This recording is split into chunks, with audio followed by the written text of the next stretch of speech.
Señor les ha estado permitiendo vivir en estos años.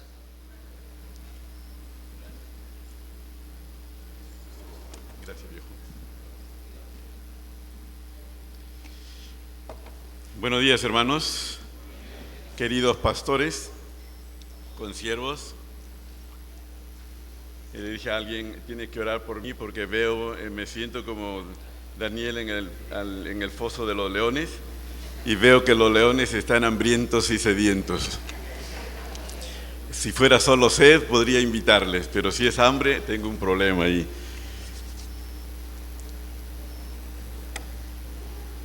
Ayer, cuando terminó nuestro muy querido pastor Roger Vergara de exponer, le di un abrazo, le dije muy lindo, pero yo que voy a predicar mañana, le dije, porque ya predicaste mi tema. Pero anoche, al escuchar a nuestros dos predicadores, que más o menos montaron sus temas, yo dije, está bien entonces, no hay problema.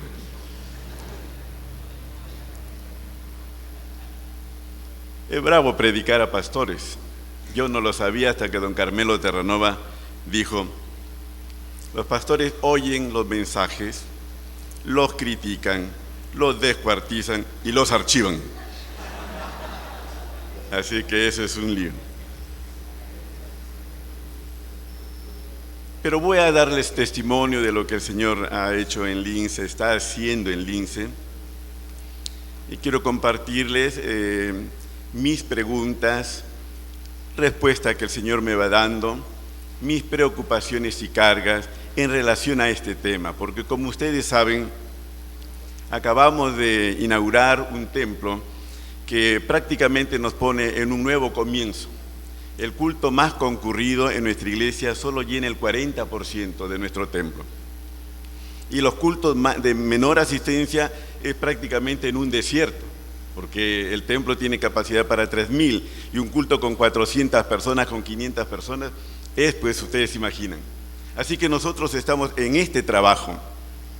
Aún siendo una iglesia que ha crecido, las circunstancias nos han llevado otra vez a un nuevo comienzo. Y este tema es para nosotros muy vigente. Entonces voy a compartirles mis preguntas, mis expectativas y también lo que creo voy recibiendo del Señor. No tengo ninguna pretensión de enseñarles, la verdad. Hace poco encontré un pensamiento muy lindo que dice, todos somos hacedores, aprendices y maestros. Todos hacemos, ¿no es cierto? Todos trabajamos. Y todos somos aprendices. Y todos somos maestros, porque también en nuestro aprendizaje vamos enseñando. No voy a ponerles ideas nuevas en vuestra mente, estoy casi seguro de eso. De repente sí, quitar el polvo de encima y quiera Dios inspirar, como a mí, pastor con casi 40 años de ministerio, me inspiran ustedes, me inspiran quienes han sido mis ovejas y ahora son pastores y sigo sus ejemplos y me inspiran otros también en otros lugares. Entonces deseo de corazón que lo que voy a compartir inspire vuestros corazones. Vamos a orar y cada uno pídale al Señor porque finalmente Dios le hablará a usted de manera personal. Dígale a Dios que le hable.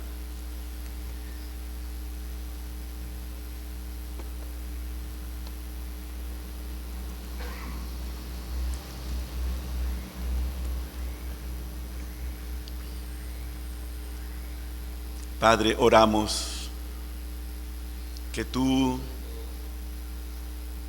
que estás con nosotros, fiel a tu promesa, que tú que nos has llamado y nos has puesto en esta tarea, que bien lo sabes, Señor, no somos suficientes para ella.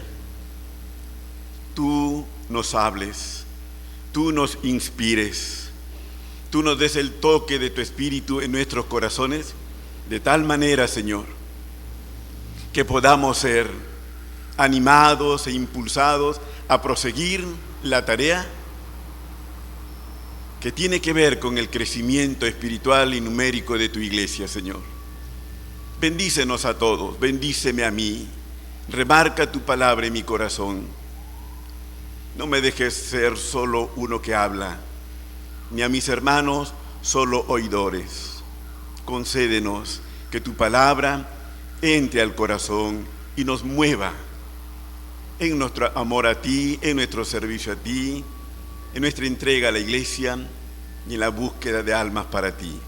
En Cristo, Señor, oramos para tu gloria. Amén. Amén. Venciendo las barreras para el crecimiento de la iglesia. La iglesia nunca avanza sin barreras, la verdad, ¿no? Hay momentos en que parecieran no haberlas, pero van apareciendo. Las barreras van a aparecer, son indispensables, imposible obviarlas porque, uno, hay un enemigo con el que luchamos a diario y se opondrá a la iglesia en su marcha, al ministerio, en su ejecución y a la iglesia como cuerpo de Cristo. Eso es claro. Y entonces el diablo va a poner barreras. También aparecen barreras en razón de nuestra propia naturaleza humana, carnal. Nosotros, pastores, liderazgo, etcétera, etcétera, solemos desde nuestra pecaminosidad levantar barreras a lo que es el crecimiento de la iglesia, que es la voluntad del Señor. Y también el mundo busca infiltrarse, busca trabar la marcha de la iglesia.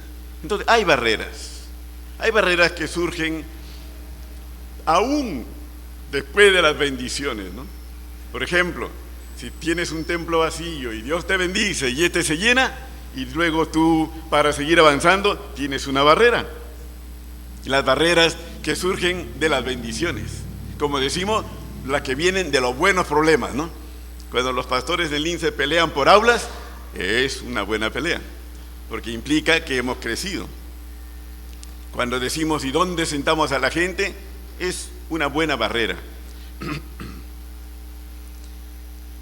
La primera barrera que quisiera que veamos, y como esto no es una prédica sino un taller, estamos todos en la libertad de levantar la mano, hacer una pregunta, hacer un aporte. Si quiere cuestionar también, yo no pretendo de ninguna manera traer la verdad total. Entonces, este es un taller. Siéntase con toda la libertad de interrumpir y participar, ¿no? Entonces, veamos cómo vencer la barrera que, en mi opinión, es la central, es la primera, la más importante, la pérdida de vitalidad espiritual.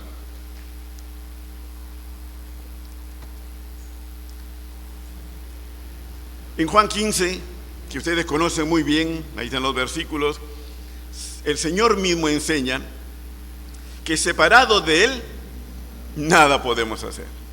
Pero que unidos a Él, si permanecen en mí, el que permanece en mí, este lleva mucho fruto. Es decir, que la fructificación o el crecimiento está, el crecimiento verdadero, correcto, está ligado a la vida espiritual, es decir, Cristo en la vida del creyente, Cristo en la vida de la iglesia. Por lo tanto, si no hay vida espiritual, no hay crecimiento. La iglesia es como una planta, ¿no es cierto? La iglesia no es una institución simplemente, es un organismo. Y por lo tanto, tiene vida. Y si tiene vida, fructificará. Y si no tiene vida, entonces vano es que peleemos por el fruto. Una pregunta que surge es: ¿puede una iglesia saludable no crecer? No vamos a abrir la discusión, se nos iría el tiempo, porque pienso que podría haber criterios diferentes. Así que me aseguro con la respuesta. No, yo personalmente pienso que no. ¿Por qué? Porque un árbol saludable se espera que dé fruto, y si no da fruto, algo está pasando. Estaba en Chiclayo, en una huerta de mangos, y el año anterior yo había visto esa huerta cargadísima, las plantas cargadísimas del fruto de mangos. Pero ese año, al año siguiente, estaba sin fruto. Y entonces le pregunté al dueño, el agricultor, le digo, ¿qué pasó? Me dice, está descansando. Las plantas están descansando. Y le digo, entonces el próximo año vendrá. Sí, me dice. Bueno, hay una razón. Pero si el siguiente año no produce y el tercero tampoco, entonces él tiene que preocuparse porque sus plantas seguro que estarán enfermas. Entonces, sí, hay que fructificar. Y personalmente pienso, por lo menos eso me pasa a mí, cuando la iglesia, nuestra iglesia, frena su crecimiento, yo me sobresalto. Personalmente yo me sobresalto. No puedo quedarme tranquilo como que, bueno, así es. Aun cuando sé que el crecimiento se da en etapas. Todos sabemos aquí que el crecimiento se produce una planicie y luego se vuelve a crecer. Pero aún con todo, yo tengo que certificar que estamos en esa situación y que no es producto de una enfermedad, que en este caso no es otra cosa que, ¿cuál es la enfermedad de la iglesia? Pecado, pues. Desde nosotros, y no necesariamente pecados groseros, la simple indiferencia, la frialdad. Roger, nuestro amado pastor, dijo algo ayer que a mí me impactó, porque dijo, un pastor enfermo no puede tener una iglesia sana. Un pastor estresado, y esa es mi gran pelea, no puede tener una iglesia sana. Así que tenemos que pelear por sanidad espiritual, sanidad emocional, ¿no? La física es secundaria, aunque afecta también, pero a veces no se puede controlar.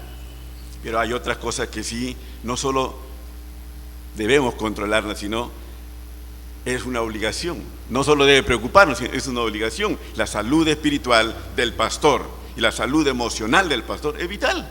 Y Dios lo quiere y Él nos lo dará. Entonces, ¿cómo evaluar la vitalidad espiritual de la iglesia?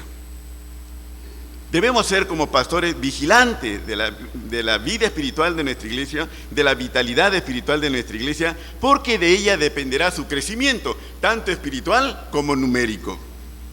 Y cuando hablamos aquí de vitalidad espiritual o vida espiritual, permítame, seguramente es para usted también una preocupación, pero permítame compartirle mi preocupación. Me he quedado con el título, con el bosquejo, porque tengo en mi corazón el impulso de escribir algo sobre la verdadera espiritualidad, porque me preocupa mucho como pastor. Ustedes saben que en relación a espiritualidad hay criterios y criterios. Por ejemplo, si llenas de misticismo tu fe, tu religión, tu iglesia, puedes pensar, esa es espiritualidad. Pero es verdad. Si te llenas de formas externas, ¿no? Tipo show, entonces, y emotividad, ¿eso es espiritualidad? Si crezco, ¿eso es espiritualidad? O si todo va lindo, tranquilo en la iglesia, pero no hay crecimiento numérico, ¿esa es espiritualidad? Creo que debemos cuidar la espiritualidad que en la Biblia es o nos presenta a Cristo como Salvador y a Cristo como Señor. La espiritualidad que lleva al creyente a la salvación y a la transformación.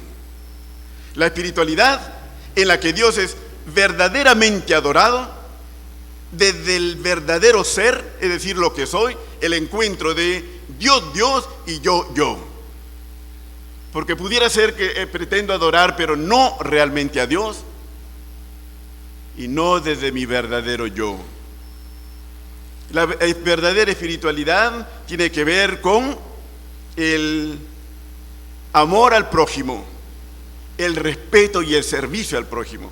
Es decir, una espiritualidad bíblica, amplia, completa, que no se exprese solo en una forma, un detalle, porque Cristo abarca todas las áreas de la vida. Así que tenemos que pelear por eso, preocuparnos por eso. Y velar por la vitalidad espiritual de la iglesia. Un profesor nos preguntó, ¿cómo podemos evaluar la vida espiritual de la iglesia? Desde mi primera reacción fue, la espiritualidad es subjetiva y mucho, ¿no es cierto? Espiritualidad es, si alguien viene y te dice que es un espiritual, bueno, tú tendrás que razonar para ver, pero tú no puedes entrar a su corazón.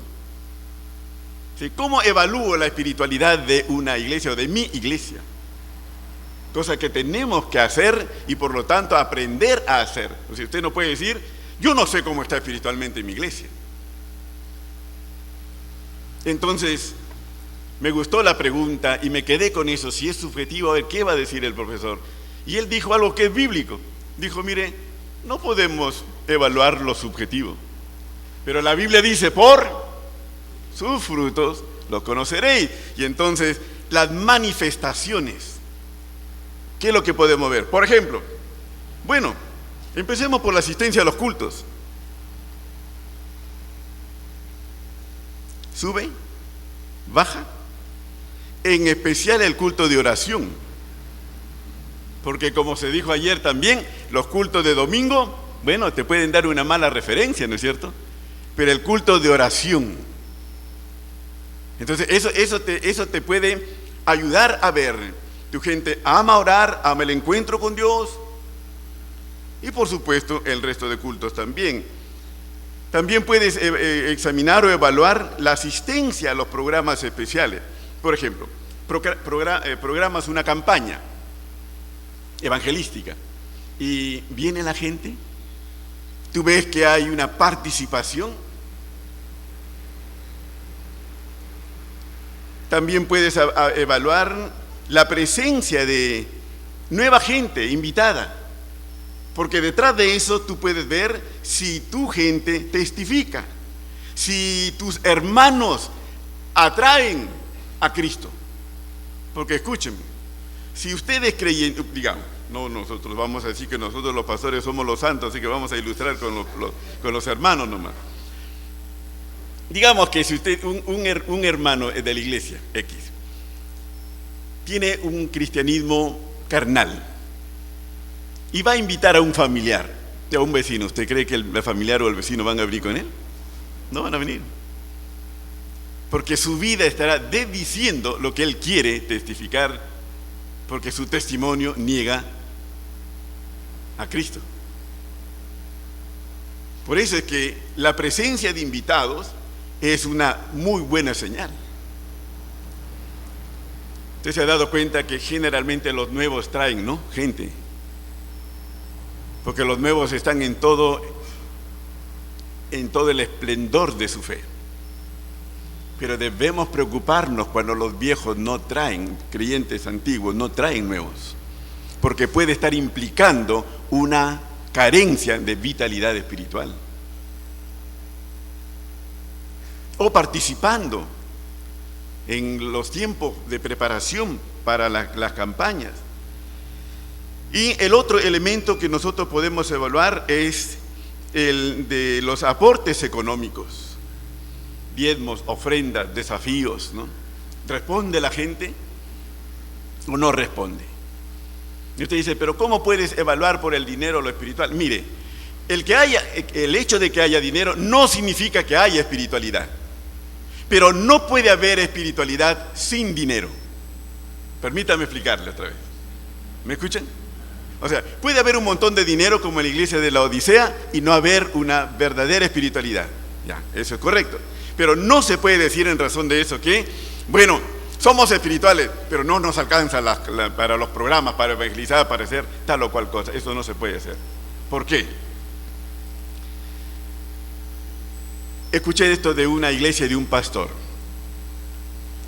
El pastor en los cultos no recogen ofrendas. Él no guía a la iglesia a recoger ofrendas. Yo no escuché eso, dije, y esta iglesia debe estar en una crisis económica terrible, ¿no es cierto? Que no recogen, en los cultos no recogen ni diezmo ni ofrenda. Pero luego lo escuchamos. Él le enseña a la iglesia, y ha buscado, ha luchado por eso, para establecer la cultura del dar. Él ha enseñado a su iglesia a dar su vida, su tiempo, sus energías. ¿Qué es eso? Dar la vida, dar el tiempo, dar las energías. ¿Qué es eso? Esa consagración, ¿no es cierto? Esa consagración. Y cuando el creyente se consagra, da. Por eso digo, no puedes hablar de una iglesia espiritualmente bien, saludable y no da, que no dé. Por eso es que la economía de la iglesia es otra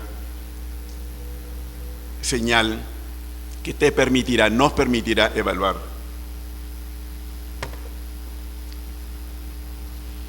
Y debemos hacerlo siempre, mirar esos detalles, esos frutos.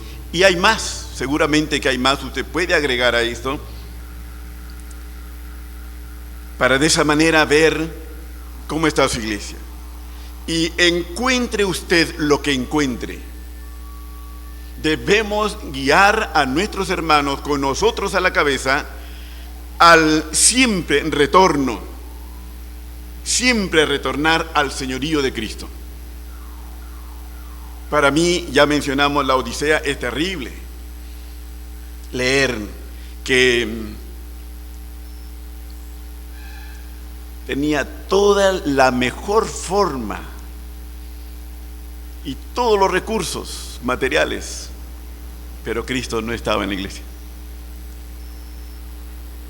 Así que tenemos que velar por una auténtica espiritualidad que nos lleve siempre a una auténtica experiencia con Cristo, en el señorío de Cristo.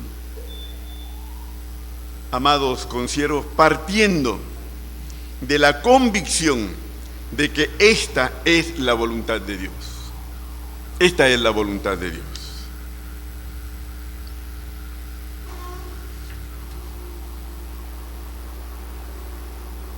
Ese es el objetivo del ministerio. ¿Cuál es la razón de mi pastorado en Lince? Si no es que Cristo sea el Señor en la vida de mis hermanos, y en eso yo pueda ser un modelo. Eso es lo más tremendo de nuestro ministerio, ¿no? Y esa es la base, eso es vital. Sobre eso ya podemos construir el resto. Paro allí. No sé hasta qué hora tengo mis pastores. ¿Hasta qué hora tengo? ¿Hasta las 11? ¿Menos? O sea, ya debo terminar. Y apenas estoy empezando. No es mi culpa, me han dado ese tiempo, ustedes saben. La culpa es de Jeff. ¿Dónde está Jeff? Pero está bien, pastor, no te preocupes. El que dirige es el Señor. Entonces, si hay preguntas, decía, rápidamente, si no avanzamos. No hay. Muy bien, seguimos. Punto 2. Ese ya entrando a la experiencia del Lince, ¿no? Venciendo el apego a los logros alcanzados. Es terrible es eso. ¿Cómo es que nos apegamos a los logros alcanzados? Claro, porque cuando tú logras algo que te ha costado y ya lo tienes en tu mano, entonces eso te invita a confiar y a descansar en esto. Es lo que se llama dormir sobre los laureles, ¿no es cierto? Te aferras a eso. Y ojo, porque cuando tú buscas crecimiento, la iglesia crece y se fortalece, ya tú puedes cambiar las cosas, ¿no es que ya tienes eso? Antes confiabas en Dios, peleabas, luchabas, ahora tienes una iglesia que te puede convertir en tu nueva base de fe, de ministerio, de etcétera. Ya no Dios, tu iglesia. Y eso para las iglesias en LED comienza a ser un peligro. Iglesias grandes, con gran infraestructura, con fuerza en cuanto a gente, liderazgo y economía. Y esa bendición puede ser nuestra, eso sí, porque comenzamos a descansar en eso, en vez de descansar siempre en nuestro Señor y ejercer nuestra fe. Eso es un tremendo riesgo para las iglesias LED, porque las iglesias LED ya son grandes. No solo Lince, Pueblo Libre, Miraflores, Los Olivos, hay un montón de iglesias grandes ahora. Lo que pasa es que apegarse a los logros nos llevan al error de considerar que la meta para la iglesia es lo ya logrado. Es decir, ya llené el templo, ya lo llenamos 2 veces, ya llegamos a la meta. Pero ¿es esa la meta? Esa no es la meta. ¿Cuál es la meta de Lima al encuentro con Dios?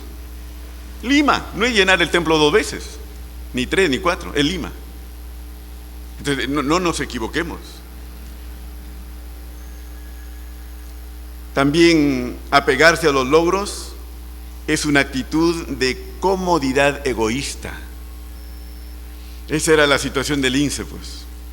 O sea, el Lince tenía su templo y edificio educacional, todo hecho, ¿no? Habíamos llenado el templo varias veces, así que todo estaba bien. Podíamos habernos quedado allí. Y de hecho que pensamos que así nos quedábamos. Más gloria a Dios, que comenzó a mostrarnos que no era así. Porque haber logrado la meta, ¿no? Escuche, haber logrado la meta, que es el gran sueño, corremos hacia eso, implicaba, ¿dónde está Roy? Don Arnoldo.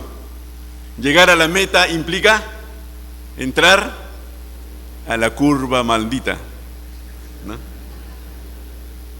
Porque claro, si tú llegas a la meta, ya llegaste. Ahora que te toca, bajar. Salvo que haya un nuevo desafío. Y entonces eso implica renunciar a lo que tienes. Usted sabe lo que hizo la iglesia de Lince, ¿no es cierto? Que renunció a su templo, a su edificio educacional y a empezar de nuevo. A empezar otra vez. No ames tus logros, no es fácil, pero allí doy gloria a Dios y felicito a la iglesia de Lince, que como ustedes saben yo no la fundé, yo soy el 1, 2, 3, 4, cuarto pastor, si no es quinto creo, quinto no Gustavo sabe más la historia de Lince que yo, quinto pastor, así que una iglesia linda, había logrado muchas cosas, pero o amábamos lo logrado o amábamos al Señor. Y quiero decirles cuán difícil fue para mí entender la voluntad del Señor. Hacer lo que se ha hecho en Lince implicaba audacia. Conversábamos esta mañana con Norbert y Lucy, audacia, y yo no soy audaz. Sí me gusta trabajar, servir a mi Señor y ejercer la fe, pero mi ministerio no se caracteriza por pasos audaces. Y lo de Lince implicaba audacia porque no era construir un templo solamente, era echar abajo el que teníamos. Y usted no sabe cuánto temor y temblor y sacudones ha significado eso. De hecho, que cuando vino la primera idea de dejar nuestra comodidad y dejar nuestros logros y empezar de nuevo, yo dije, no, así, no. Pero ya dije, Dios ha sido paciente, hablándome y de una manera y de otra manera, hasta que entendí que sí, que había que hacerlo, que era su voluntad. Y ustedes deben saber esto. Cuando ya en mi corazón me decidía que debía compartir con los pastores, con el liderazgo, con la iglesia y con nuestras autoridades el plan de echar abajo el templo y hacer de nuevo todo, yo dije, Señor, esto puede ser el final de mi ministerio. Puedo hacer un desastre en Lince, pero entiendo que esta es tu voluntad. Y si muero en esto, moriré. Y renuncié a todo. Y usted sabe que esa actitud me sostuvo cuando veíamos que el templo iba siendo desmantelado y empezaron por el edificio educacional y sacaron el techo del último piso y lo vimos así y yo miré y pensé, todavía podríamos volver a poner el techo. y después siguieron, y luego el templo, porque todo se mantuvo como casco durante el proceso de desmantelamiento, porque queríamos sacar cosas, a ver si se podía usar. Y cuando vinieron las máquinas para demolición, en una semana, de domingo a domingo, arrasaron con todo. Y entonces cuando comenzaron a botar el templo ya y lo botaron, yo entré y mis hermanos pastores entraban y ellos lo han dicho, nos temblaban las piernas porque habíamos echado abajo la casa. Y bueno, yo podía voltear a Dios y decirle, yo no he querido.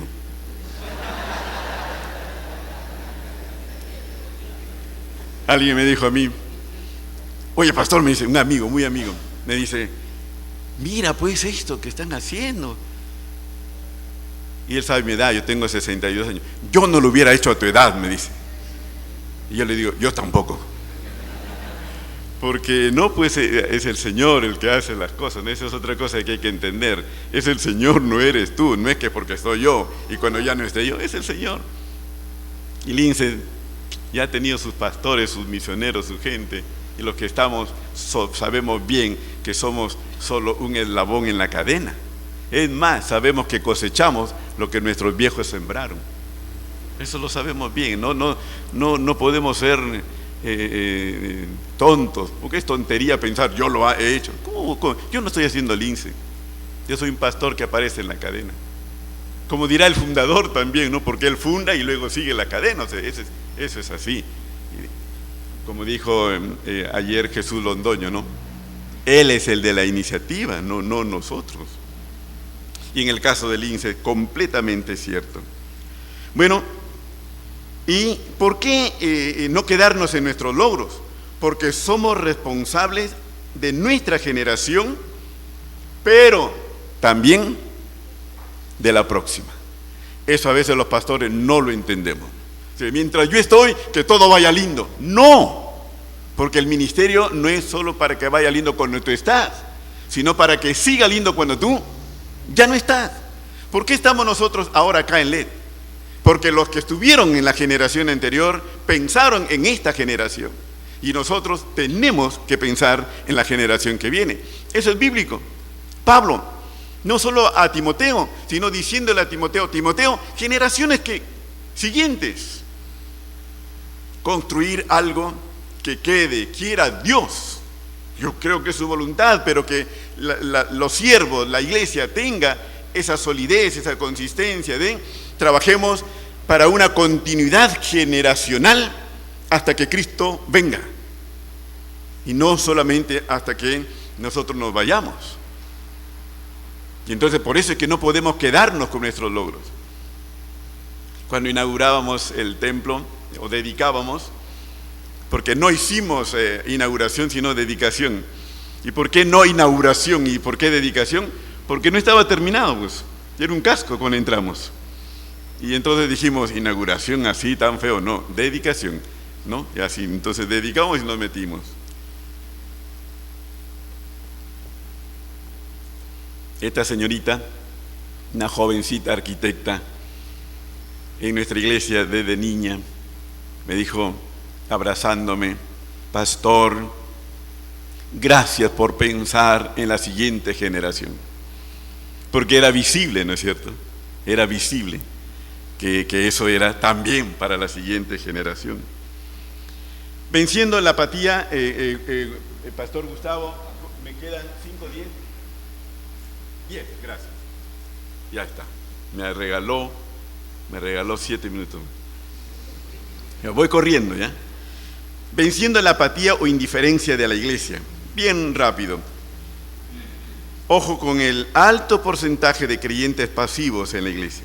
Ustedes conocen la frase esa, o la declaración esa, 10% trabaja, 10% critica y 80% ni le va ni le viene. ¿No es cierto? Pero escuché hace muy poco una frase tremenda. No se puede ganar la batalla. Escuche, no se ganará la batalla con 90% de soldados no participantes. Si tienes un ejército, solo 10% va a la batalla, ¿ganarás? No se puede.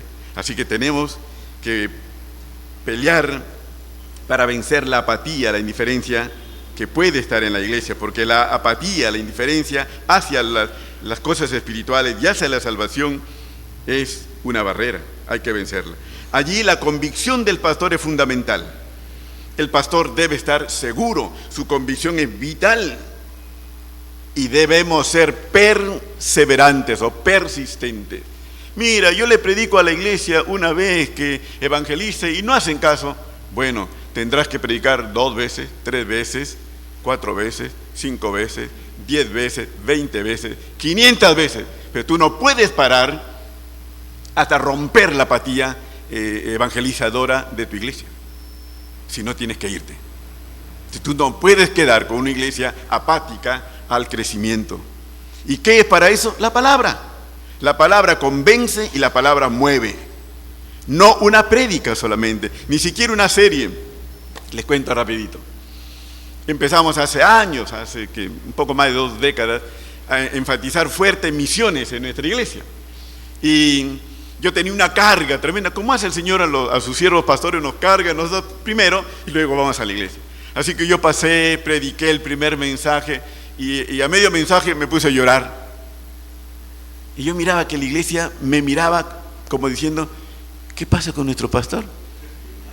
Y de hecho después, la pregunta, ¿no? ¿Tienes algún problema, pastor? Pero fui a una segunda serie. Y como misiones tiene que ser la vida de la iglesia, seguía predicando. Y entonces la gente, la palabra va moviendo, va tocando, va formando. Y la gente comenzaba a bajar, terminaba de predicar, bajaba y decía, pastor, ponga un misionero en mi planilla. Mis hermanos pastores del equipo pastoral venían, estamos listos, pastor, estamos listos. Pero es la palabra, y la palabra nunca regresa vacía, y la palabra es viva y eficaz, y la palabra llega a todo lo profundo, cambia todo. Así que la apatía se vence con la palabra. Venciendo el ocio evangelístico, ¿no? Ustedes lo ven. Voy a correr al punto siguiente. Me he saltado el 4, ¿no es cierto? Ya estoy corriendo, me he saltado el 4. Voy a decir unas cuantas cosas del punto 4, venciendo la falta de planificación. Mire, yo he visto iglesias que han crecido aparentemente sin planificación. Y he visto iglesias que han crecido, y sé de iglesias que están creciendo, en que usted le pregunta al pastor, oye, ¿qué están haciendo? Y él te dice, no sé. ¿Verdad? Usted de repente conoce alguna. Pero también conozco iglesias que planifican y Dios los bendice. Dentro de ellos LED es el producto de planificación. Usted debe saber eso, se planificó, el movimiento LED es planificado en el espíritu como debe ser. Y eso no es antibíblico. En el Salmo 20 es bien interesante porque el pueblo está cantando, está orando por David para que David lleve adelante sus sueños y sus planes. Los sueños son los grandes anhelos y los planes son el plasmar eso para su ejecución. Y eso usted lo encuentra en la Biblia una y otra vez. De repente quienes no tienen una respuesta a su crecimiento no pueden explicarlo, pero ahí está. Si no lo hicieron ellos, lo hizo el Espíritu. Podría ser que su énfasis en lo que hemos tratado en el primer punto sea tan fuerte que ni cuenta se dan que el resto viene como consecuencia. No, podría ser. Planificación. Planificar con sentido de misión. Hermanos, nosotros tenemos una misión. Y nuestra misión no tiene que ver solo con la iglesia, es decir, con los que ya están. Nuestra misión tiene que ver con el mundo. Nosotros podríamos habernos quedado en el templo anterior, ya lo dije, pero eso hubiera significado traicionar el espíritu de Lima al encuentro con Dios. Porque Lima al encuentro con Dios nace para que Lima conozca al Señor, no los 3,000, 4,000, 5,000, 6,000 que podrías tener, sino Lima. Y entonces nosotros debemos saber ser muy conscientes, tener muy en claro nuestra misión. Somos un pueblo con una misión. Y desde esa misión hacer nuestra planificación. Desarrollar una gran visión. En Lima el encuentro con Dios no se puede tener poca visión. ¿Por qué? Porque no está en nuestros genes. Nosotros nacemos con una gran visión. Nosotros nacemos con una gran visión que era 50 iglesias de 1000, que estamos a punto de alcanzarlo, estamos en 45 o más, 45,000 o más. Así que estamos en la obligación de relanzar nuestra visión. Esa es la situación de LED. Con las iglesias, por supuesto, desde las iglesias. Les decía, cuando el INSE quedaba tan chiquito y apretado, mirando a veces y fastidiando a nuestros viejos, qué poca visión que han tenido, ¿sí? Pero la visión que tuvieron fue tremenda, ¿no? Cuando se construyó el INSE, ustedes saben, el comentario del pueblo evangélico es: están construyendo un elefante blanco, es decir, se quedará vacío. Visión, misión, visión y una estrategia. ¿Cómo lo haré? ¿Con quiénes lo haré? Y para terminar esa parte, en todo eso no olvides que el trabajo de la iglesia es desde su carácter. 1 Corintios 13, ¿no? Nosotros no podemos hacer simplemente, sino hacer, pero desde nuestro ser. Si tienes tal y tal don y haces esto y lo otro y no tienes amor, de nada te sirve. Los cristianos no trabajamos de cualquier manera. Trabajamos desde o a partir del carácter de Cristo en nuestras vidas. Planifica, pero partiendo desde ahí, desde principios espirituales cristianos inamovibles. Tus valores deben ser inalterables y entonces sobre eso construye, sobre eso planifica, sobre eso proyecta, sueña y planifica. Finalmente, ahora sí, para los 5 minutos finales, venciendo las barreras propias. Hay que vencer las barreras propias. Porque no solo la iglesia tiene barreras, los pastores también tenemos, tremendas.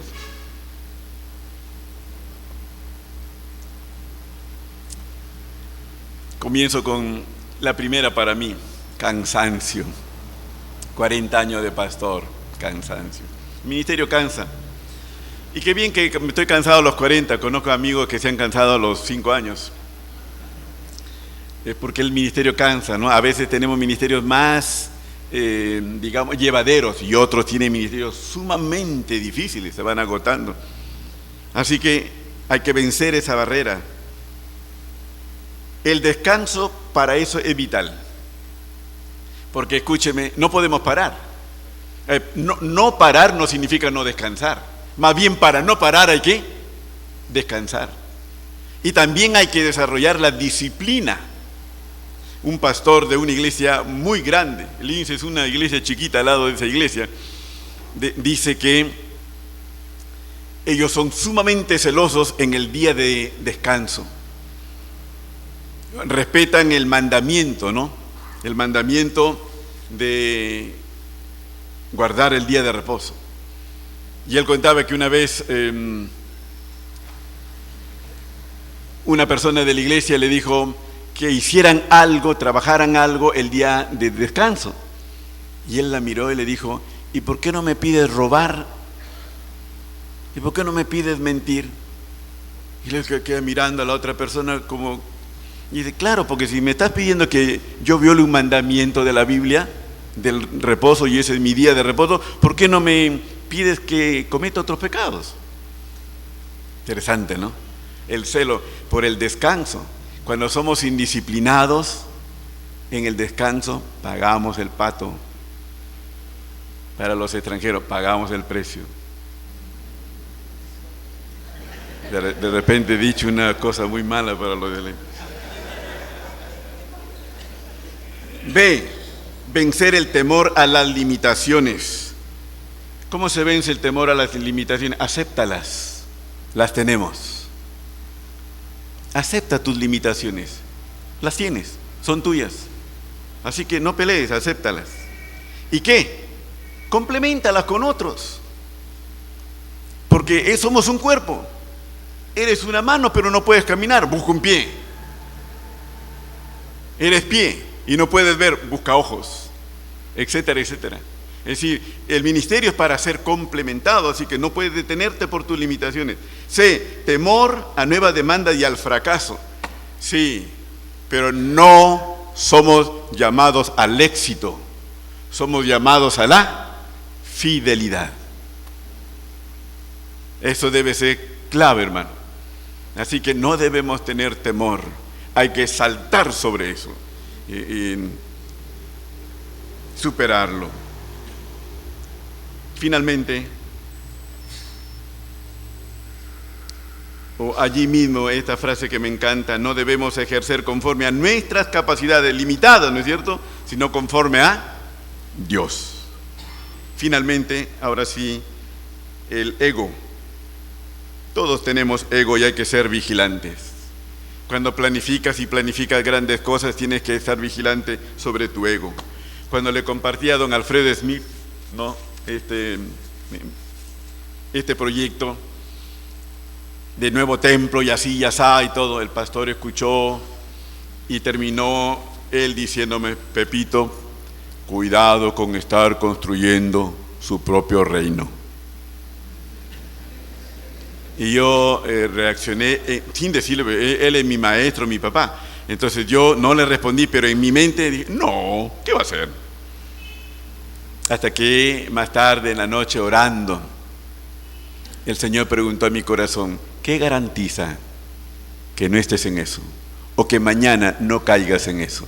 Y le dije: Señor, no tengo ninguna garantía aparte de ti. Y entonces ya me di cuenta que había que ser vigilante al empezar el proyecto, durante el proyecto, al terminar el proyecto, y por eso de repente ando apurado en jubilarme, porque quiero librarme de esa tensión de mi yo.